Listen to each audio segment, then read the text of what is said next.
प्रिय विद्यार्थियों, सूरदास के अगले पद के साथ हम हाजिर हैं। हम छोटे छोटे वीडियो बना रहे हैं और मैं बार बार यह बात कहता हूं कि आप इन वीडियो को क्रम से देखें। मैं इनके ऊपर नंबर लगाऊंगा। दूसरा यह भी है कि आप कम से कम पुस्तक को ज़रूर हाथ में रखें, क्योंकि किताब के बिना हिंदी साहित्य को पढ़ा जाना मुश्किल है। राग सोरठ में अगला पद है, कहियो नंद कठोर भय। यह भी श्री कृष्ण कहते हैं, और जब वो समाचार देते हैं कि ऐसी ऐसी बातें जाके कहना, तब वो यह भी कहते हैं कि कहियो नंद कठोर भय, नंद बाबा से जाकर कहना। हाँ, तो हम यह चर्चा कर रहे हैं। थोड़ी सी आवाज़ की समस्या थी, सेट हो गई शायद। हम यह चर्चा कर रहे हैं कि कहियो नंद कठोर भय। जब वो श्री कृष्ण समाचार देते हैं कि ऐसी ऐसी बातें जाकर कहना, तब वो ये भी कहना कि नंद बाबा से कहना कि तुम बड़े कठोर हृदय हो गए हो। असल में उन्हें इस बात की पीड़ा है कि नंद बाबा ने उन्हें मथुरा एक बार जाने के बाद में कभी याद नहीं किया, और वह अपने, क्योंकि यह सबको मालूम है कि वसुदेव देवकी के पुत्र थे श्री कृष्ण, लेकिन नंद और यशोदा ने इनका पालन पोषण किया, वो उसके अलग कारण है, उसकी तह में नहीं जाऊंगा। लेकिन वो नंद को ही अपना पिता मानते हैं और यशोदा को अपनी माता समझते हैं। इसलिए मथुरा में अपने असली माता पिता के पास होते हुए भी उनको नंद और यशोदा की याद आती है। यह भी आप बात विशेष में लिख सकते हैं। कुछ भी विशेष में लिखा जा सकता है, व्याख्या में लिखा जा सकता है। आप अपना दिमाग दौड़ाइए। श्री कृष्ण कहते हैं कि हम दो बीरे डारी पर घरे, मानो थाती सौंप गए। तनक तनक ते पाली बड़े किए, बहुते सुख दिखराए। गो चारण को चलत हमारे पीछे कोसक धाए। ये वसुदेव देव की हम सो कहत आपनो जाए, और बहुरी विधाता जसमति के हम ही न गोद खिलाए। कौन काज ये राजनगर को सब सुख सो सुख पाए। सूरदास ब्रज समाधान कर आज काल हम आए। नंद बाबा से कहना कि आप बड़े कठोर हो गए। हम दो बीरे डारी पर घरे, हम दोनों वीरों भाइयों को डारी डालकर पर घर, पराए घर में, हम दोनों भाइयों को पराए घर में डाल के मानो थाती सौंप गए। थाती कहते हैं धरोवर को।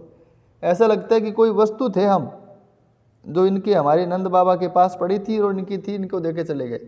तो हम कोई सामान तो है नहीं, कोई धरोवर तो है नहीं जो हम सौंप के इस प्रकार से चले गए। धरोवर की बात यह होती है कि जब हमारे पास कोई आदमी अपनी धरोहर रख देता है तो हम उसको वापस लौटाते समय फिर उसकी सुध नहीं लेते, हमें उससे कोई मोह नहीं रह जाता, क्योंकि वो वस्तु अगले की है। तो हम कोई ऐसी वस्तु तो थे नहीं, लेकिन नंद बाबा ने हमें दोनों को पराये घर में डाल के ऐसे छोड़ दिया जैसे हम कोई धरोहर हों। तनक तनक, बिल्कुल छोटे छोटे, इसका मतलब तनिक तनिक हैं, तनिक तनिक छोटे छोटे। ते पाली बड़े किए, छोटे छोटे थे हम, तब से हमें पाल पोस कर बड़ा किया। बहुते सुख दिखलाए, और हमें बहुत प्रकार के सुख दिखाए। गोचारण को चलत हमारे पीछे कोसक धाए। गोचारण को चलत, जब हम गौचारण को चलते थे, जब हम गायें चराने के लिए जाते थे, पीछे कोसक धाए, तो एक कोस तक तो हमारे पीछे जाते थे। और ये वसुदेव देव की हम सो कहता आपने जाए, और ये वसुदेव और देव की कहते कि तुम हमारे पुत्र हो। आपने जाए मतलब हमने जाए, जबकि हमारे तो नंद और यशोदा माता पिता है। बहुरी विधाता जसुमति के हम न गोद खिलाए। बहुरी विधाता, फिर विधाता ने जसुमति के गोद हमें क्यों खिलाया। यानी हम अगर नंद और वसुदेव और देवकी के पुत्र हैं, तो फिर हम यशुमति की गोदी में क्यों खिलाया। कौन काज यह राज, अब यह राज हमारे किस काज का है, क्योंकि मथुरा में तो वो श्री कृष्ण वो राजा है, राजकुमार है, और गोकुल में बड़े सामान्य बालक हैं, ग्वाल बाल हैं, गायें चराते हैं। तो कौन काज यह राज, क्योंकि हमें यहाँ सुख नहीं है, हमारा जो मन है वो पीछे उसी में लगा हुआ है। सो सब सुख सो सुख पाए, हालांकि नगर को सब सुख सो सुख पाए, हालांकि नगर के सब सुख हम यहाँ पे मौजूद हैं, महल हैं, अच्छे पकवान हैं, सोने को अच्छे बिस्तर हैं, लेकिन वो जो स्मृतियाँ हमें गोकुल की हमें आती रहती हैं, इसलिए हमें ऐसा नगर का सुख नहीं चाहिए। सूरदास कहते हैं कि ब्रज समाधान करो। सूरदास कहते हैं कि मथुरा की समस्या का समाधान करते हुए, यानी कंस को मारते हुए, आजकल हम आए, आजकल में हम आ रहे हैं, हम जल्दी ही वापस गोकुल आ रहे हैं, ये भी तुम उनको जाके कहना। अगला पद हम पढ़ लेते हैं। इस पदों में थोड़ा सा क्रम का भंग हो गया।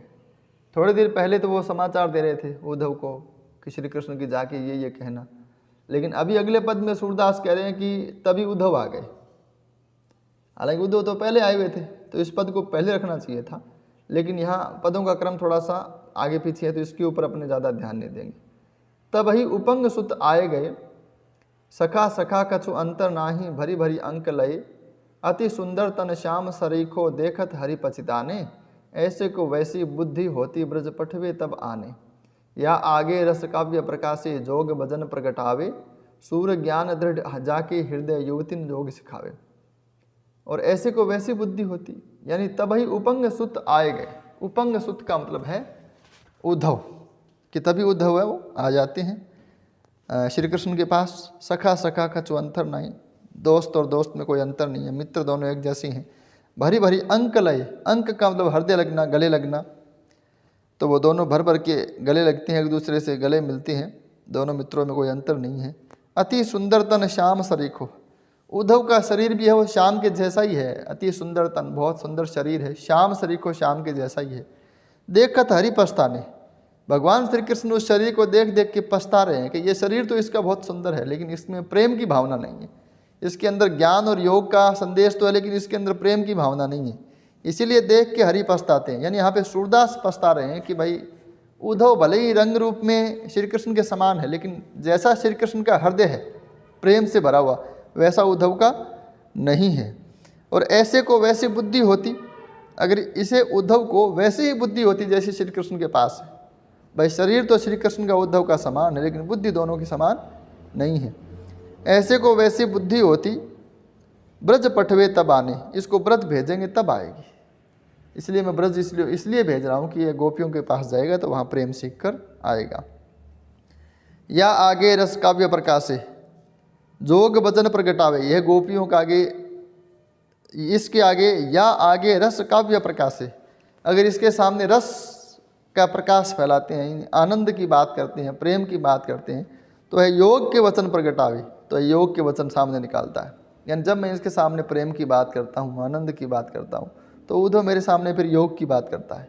यह चर्चा हमने पहले भी की थी, जब वो गोकुल के बारे में, गोपियों के प्रेम के बारे में श्री कृष्ण बात करते हैं, तो उद्धव कहती है कि तुम काहे कि ऐसे पचड़े में पड़े हो, अपनी आत्मा के भीतर जो परमात्मा है उसको योग के माध्यम से उसको प्राप्त करने की कोशिश करो। यही बात ये कह रहे हैं कि सूर ज्ञान दृढ़ या के हृदय, सूरदास कहते हैं कि श्री कृष्ण कहते हैं कि ज्ञान दृढ़ या के हृदय, इसके हृदय में ज्ञान है वो मजबूती से बैठ गया है, ज्ञान निर्गुण योग का, ब्रह्म का। युवती ने योग सिखावे, और यह युवतियों को योग सिखाएगा, लेकिन असल में यह युवतियों से प्रेम सीख कर ही लौटेगा। इस वीडियो में इतना ही, आगे हम अगले वीडियो में बात करेंगे।